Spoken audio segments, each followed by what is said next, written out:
तो जी हाँ, नमस्कार दोस्तों, आप लोग देख रहे हैं बीडी भोजपुरी और ये पोस्टर आप लोग शुरू में जो देखा ये बिल्कुल सही है और टाइटल भी आप लोगों ने सही पढ़ा। जी हाँ, बॉलीवुड में थे साई लाल यादव जी का पहले ही एंट्री हो चुका है, लेकिन एक बार फिर से बॉलीवुड फिल्म में थे साई लाल यादव जी ने अपना गाना दिया है। जी हाँ, आप सभी को बता दूं कि अभी राजकुमार राव की नई फिल्म मालिक आ रही है और उसी फिल्म में खेसारी लाल ने अपना एक गाना गाया है, जिसको हिंदी तरीके से गाया है खेसारी लाल ने और गाने का नाम है अफेयर। जी हाँ, अफेयर।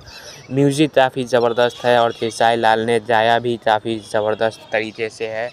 तो जब भी आएगा गाना बहुत ही कमाल का होगा, क्योंकि बॉलीवुड गाना है, हिंदी गाना है, राजकुमार राव की फिल्म का गाना है और टिप्स ऑफिशियल पर ये गाना आप सभी को देखने को मिलेगा। खेसारी लाल के ऑफिशियल चैनल पर ही ऑडियो सॉन्ग रिलीज़ हो चुका है और वीडियो बहुत जल्द आप सभी को देखने को मिलेगा। अगर आपने सुना नहीं है तो जाकर सुन सकते हैं Khesari music world YouTube channel पर। और आप लोग तो इसके बारे में क्या कहना है कमेंट में ज़रूर बताइएगा और गाना सुने हैं तो गाना आप सभी को कितना पसंद आया ये भी ज़रूर बताएं।